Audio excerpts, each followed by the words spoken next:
Chapter 25. Then the kingdom of heaven will be like 10 virgins who took their lamps and went to meet the bridegroom. 5 of them were foolish, and 5 were wise.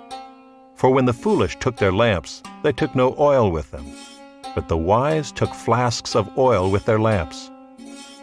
As the bridegroom was delayed, they all became drowsy and slept. But at midnight there was a cry, "Here is the bridegroom, come out to meet him." Then all those virgins rose and trimmed their lamps, and the foolish said to the wise, "Give us some of your oil, for our lamps are going out." But the wise answered, saying, "Since there will not be enough for us and for you, go rather to the dealers and buy for yourselves." And while they were going to buy, the bridegroom came, and those who were ready went in with him to the marriage feast, and the door was shut. Afterward the other virgins came also, saying, "Lord, Lord, open to us." But he answered, "Truly I say to you, I do not know you. Watch therefore, for you know neither the day nor the hour. For it will be like a man going on a journey, who called his servants and entrusted to them his property. To one he gave 5 talents, to another 2, to another 1, to each according to his ability. Then he went away. He who had received the 5 talents went at once and traded with them, and he made 5 talents more. So also he who had the 2 talents made 2 talents more. But he who had received the 1 talent went and dug in the ground and hid his master's money. Now after a long time the master of those servants came and settled accounts with them. And he who had received the 5 talents came forward, bringing 5 talents more, saying, "Master, you delivered to me 5 talents. Here, I have made 5 talents more." His master said to him, "Well done, good and faithful servant. You have been faithful over a little. I will set you over much. Enter into the joy of your master." And he also who had the 2 talents came forward, saying, "Master, you delivered to me 2 talents. Here I have made 2 talents more." His master said to him, "Well done, good and faithful servant. You have been faithful over a little. I will set you over much. Enter into the joy of your master." He also who had received the 1 talent came forward, saying, "Master, I knew you to be a hard man, reaping where you did not sow, and gathering where you scattered no seed. So I was afraid, and I went and hid your talent in the ground. Here, you have what is yours." But his master answered him, "You wicked and slothful servant. You knew that I reap where I have not sown, and gather where I scattered no seed? Then you ought to have invested my money with the bankers, and at my coming I should have received what was my own with interest. So take the talent from him, and give it to him who has the 10 talents. For to everyone who has will more be given, and he will have an abundance. But from the one who has not, even what he has will be taken away. And cast the worthless servant into the outer darkness. In that place there will be weeping and gnashing of teeth. When the Son of Man comes in his glory, and all the angels with him, then he will sit on his glorious throne. Before him will be gathered all the nations, and he will separate people one from another as a shepherd separates the sheep from the goats. And he will place the sheep on his right, but the goats on the left. Then the king will say to those on his right, "Come, you who are blessed by my Father, inherit the kingdom prepared for you from the foundation of the world. For I was hungry, and you gave me food. I was thirsty, and you gave me drink. I was a stranger, and you welcomed me. I was naked, and you clothed me. I was sick, and you visited me. I was in prison, and you came to me." Then the righteous will answer him, saying, "Lord, when did we see you hungry and feed you, or thirsty and give you drink?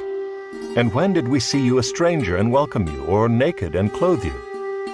And when did we see you sick or in prison and visit you?" And the king will answer them, "Truly I say to you, as you did it to one of the least of these my brothers, you did it to me." Then he will say to those on his left, "Depart from me, you cursed, into the eternal fire prepared for the devil and his angels. For I was hungry, and you gave me no food. I was thirsty, and you gave me no drink. I was a stranger, and you did not welcome me, naked, and you did not clothe me, sick and in prison, and you did not visit me. Then they also will answer, saying, Lord, when did we see you hungry or thirsty, or a stranger or naked or sick or in prison, and did not minister to you? Then he will answer them, saying, Truly I say to you, as you did not do it to one of the least of these, you did not do it to me. And these will go away into eternal punishment, but the righteous into eternal life.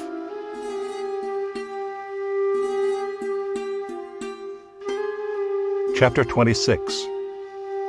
When Jesus had finished all these sayings, he said to his disciples, You know that after 2 days the Passover is coming, and the Son of Man will be delivered up to be crucified. Then the chief priests and the elders of the people gathered in the palace of the high priest, whose name was Caiaphas, and plotted together in order to arrest Jesus by stealth and kill him. But they said, Not during the feast, lest there be an uproar among the people. Now when Jesus was at Bethany in the house of Simon the leper, a woman came up to him with an alabaster flask of very expensive ointment, and she poured it on his head as he reclined at table. And when the disciples saw it, they were indignant, saying, Why this waste? For this could have been sold for a large sum and given to the poor. But Jesus, aware of this, said to them, Why do you trouble the woman? For she has done a beautiful thing to me. For you always have the poor with you, but you will not always have me. In pouring this ointment on my body, she has done it to prepare me for burial. Truly I say to you, wherever this gospel is proclaimed in the whole world, what she has done will also be told in memory of her. Then one of the 12, whose name was Judas Iscariot, went to the chief priests and said, What will you give me if I deliver him over to you? And they paid him 30 pieces of silver. And from that moment he sought an opportunity to betray him. Now on the first day of unleavened bread, the disciples came to Jesus, saying, Where will you have us prepare for you to eat the Passover? He said, Go into the city to a certain man and say to him, The teacher says, My time is at hand. I will keep the Passover at your house with my disciples. And the disciples did as Jesus had directed them, and they prepared the Passover. When it was evening, he reclined at table with the 12. And as they were eating, he said, Truly I say to you, one of you will betray me. And they were very sorrowful and began to say to him one after another, Is it I, Lord? He answered, He who has dipped his hand in the dish with me will betray me. The Son of Man goes as it is written of him, but woe to that man by whom the Son of Man is betrayed. It would have been better for that man if he had not been born. Judas, who would betray him, answered, Is it I, Rabbi? He said to him, You have said so. Now as they were eating, Jesus took bread, and after blessing it, broke it, and gave it to the disciples, and said, Take, eat, this is my body. And he took a cup, and when he had given thanks, he gave it to them, saying, Drink of it, all of you, for this is my blood of the covenant, which is poured out for many for the forgiveness of sins. I tell you, I will not drink again of this fruit of the vine until that day when I drink it new with you in my Father's kingdom. And when they had sung a hymn, they went out to the Mount of Olives. Then Jesus said to them, You will all fall away because of me this night. For it is written, I will strike the shepherd, and the sheep of the flock will be scattered. But after I am raised up, I will go before you to Galilee. Peter answered him, Though they all fall away because of you, I will never fall away. Jesus said to him, Truly I tell you, this very night, before the rooster crows, you will deny me 3 times. Peter said to him, Even if I must die with you, I will not deny you. And all the disciples said the same.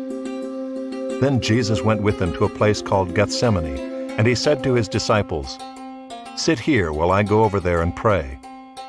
And taking with him Peter and the 2 sons of Zebedee, he began to be sorrowful and troubled. Then he said to them, "My soul is very sorrowful, even to death. Remain here and watch with me." And going a little farther, he fell on his face and prayed, saying, "My Father, if it be possible, let this cup pass from me. Nevertheless, not as I will, but as you will." And he came to the disciples and found them sleeping. And he said to Peter, "So could you not watch with me 1 hour? Watch and pray that you may not enter into temptation. The spirit indeed is willing, but the flesh is weak." Again for the second time he went away and prayed, "My Father, if this cannot pass unless I drink it, your will be done." And again he came and found them sleeping, for their eyes were heavy. So, leaving them again, he went away and prayed for the third time, saying the same words again. Then he came to the disciples and said to them, "Sleep and take your rest later on. See, the hour is at hand, and the Son of Man is betrayed into the hands of sinners. Rise, let us be going. See, my betrayer is at hand." While he was still speaking, Judas came, one of the 12, and with him a great crowd with swords and clubs from the chief priests and the elders of the people. Now the betrayer had given them a sign, saying, "The one I will kiss is the man. Seize him." And he came up to Jesus at once and said, "Greetings, Rabbi," and he kissed him. Jesus said to him, "Friend, do what you came to do." Then they came up and laid hands on Jesus and seized him. And behold, one of those who were with Jesus stretched out his hand and drew his sword and struck the servant of the high priest and cut off his ear. Then Jesus said to him, "Put your sword back into its place, for all who take the sword will perish by the sword. Do you think that I cannot appeal to my Father, and he will at once send me more than 12 legions of angels?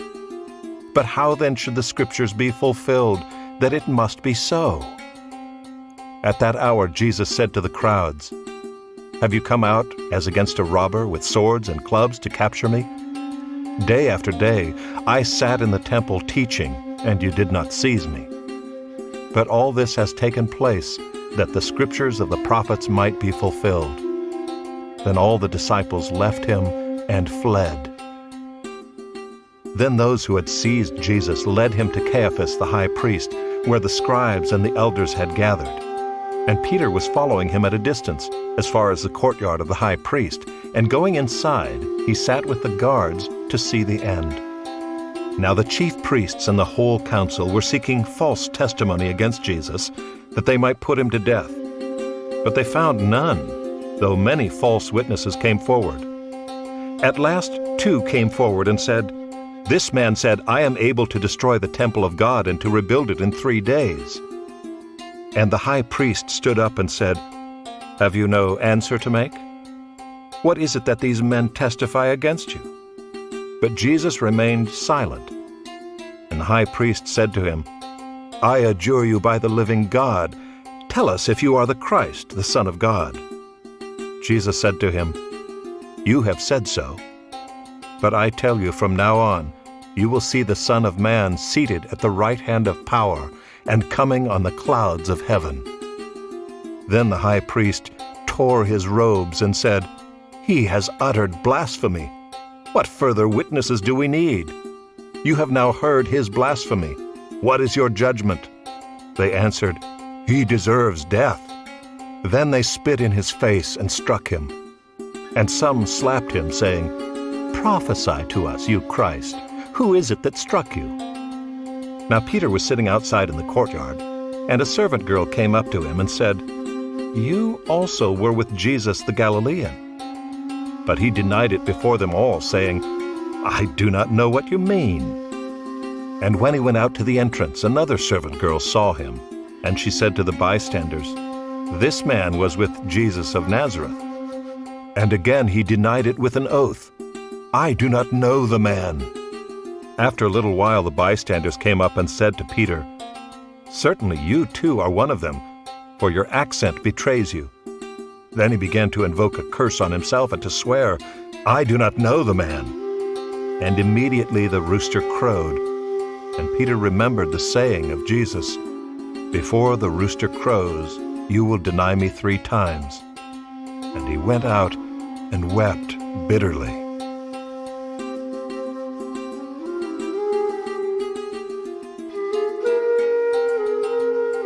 Chapter 27. When morning came, all the chief priests and the elders of the people took counsel against Jesus to put him to death. And they bound him and led him away, and delivered him over to Pilate the governor.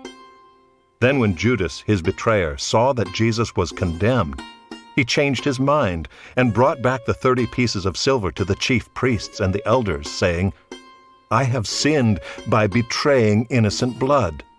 They said, "What is that to us? See to it yourself." And throwing down the pieces of silver into the temple, he departed, and he went and hanged himself.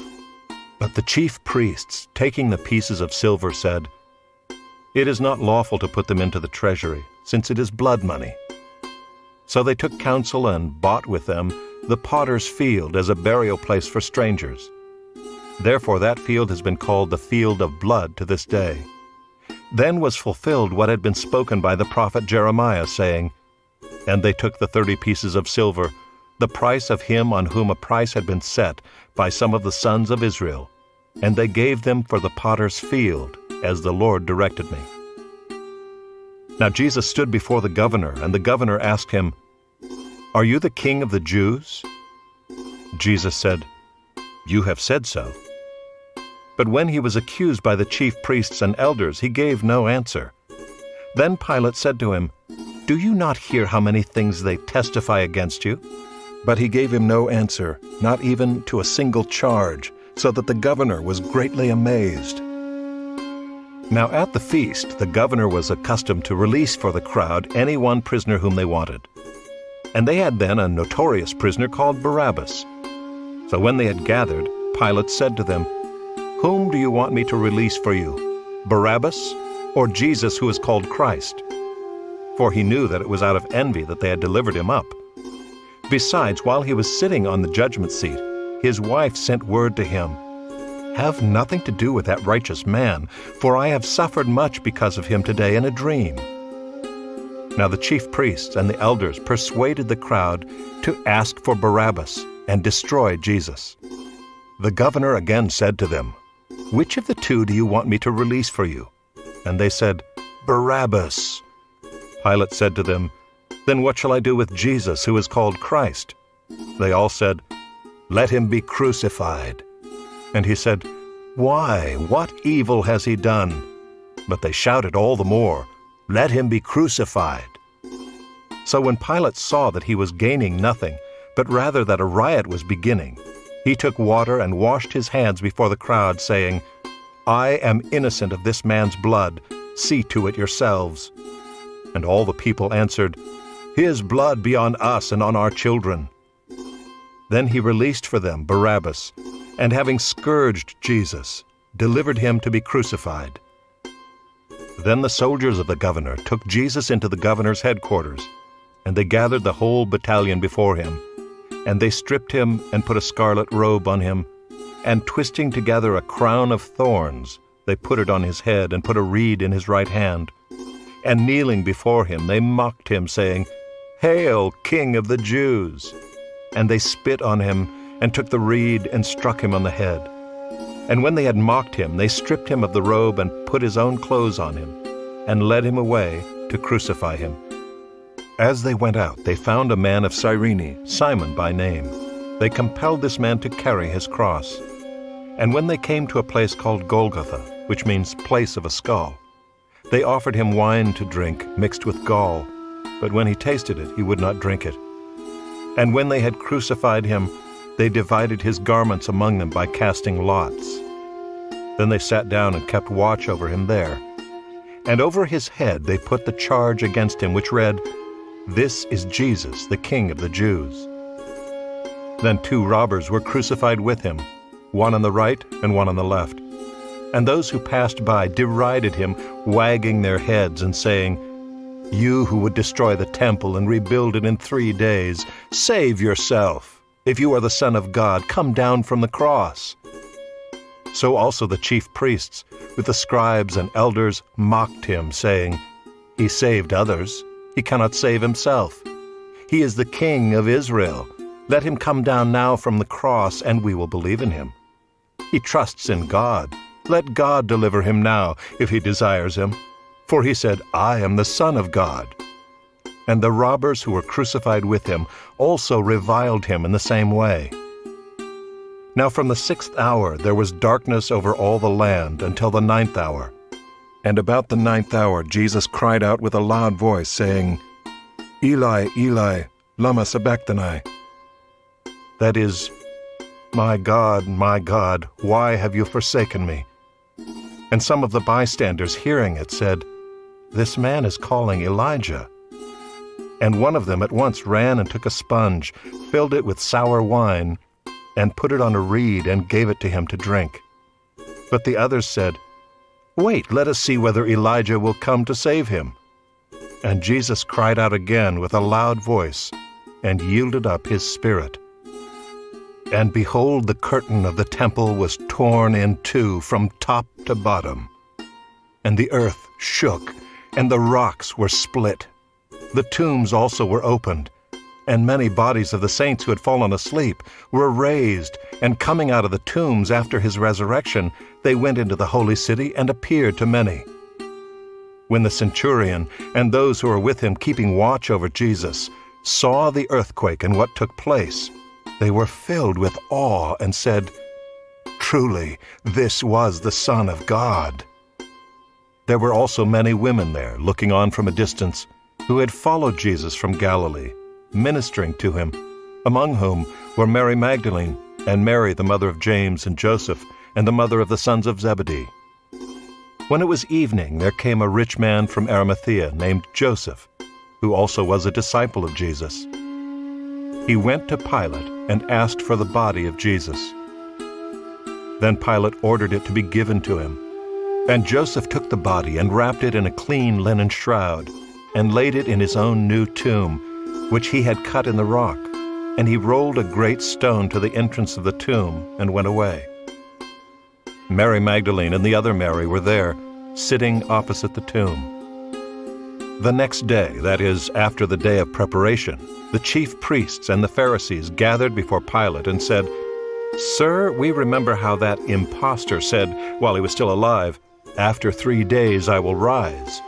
Therefore order the tomb to be made secure until the 3rd day, lest his disciples go and steal him away and tell the people, 'He has risen from the dead.'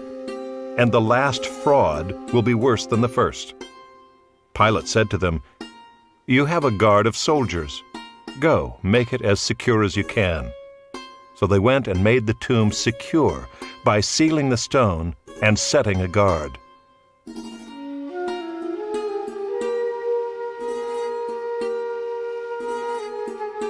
Chapter 28. Now after the Sabbath, toward the dawn of the 1st day of the week, Mary Magdalene and the other Mary went to see the tomb. And behold, there was a great earthquake, for an angel of the Lord descended from heaven and came and rolled back the stone and sat on it. His appearance was like lightning, and his clothing white as snow. And for fear of him the guards trembled and became like dead men. But the angel said to the women, "Do not be afraid, for I know that you seek Jesus who was crucified. He is not here, for he has risen, as he said. Come, see the place where he lay. Then go quickly and tell his disciples that he has risen from the dead. And behold, he is going before you to Galilee. There you will see him. See, I have told you." So they departed quickly from the tomb with fear and great joy, and ran to tell his disciples. And behold, Jesus met them and said, "Greetings." And they came up and took hold of his feet and worshipped him. Then Jesus said to them, "Do not be afraid. Go and tell my brothers to go to Galilee, and there they will see me." While they were going, behold, some of the guard went into the city and told the chief priest all that had taken place. And when they had assembled with the elders and taken counsel, they gave a sufficient sum of money to the soldiers and said, "Tell people his disciples came by night and stole him away while we were asleep. And if this comes to the governor's ears, we will satisfy him and keep you out of trouble." So they took the money and did as they were directed. And this story has been spread among the Jews to this day. Now the 11 disciples went to Galilee, to the mountain to which Jesus had directed them. And when they saw him, they worshipped him, but some doubted. And Jesus came and said to them, "All authority in heaven and on earth has been given to me. Go, therefore, and make disciples of all nations, baptizing them in the name of the Father, and of the Son, and of the Holy Spirit, teaching them to observe all that I have commanded you. And behold, I am with you always, to the end of the age."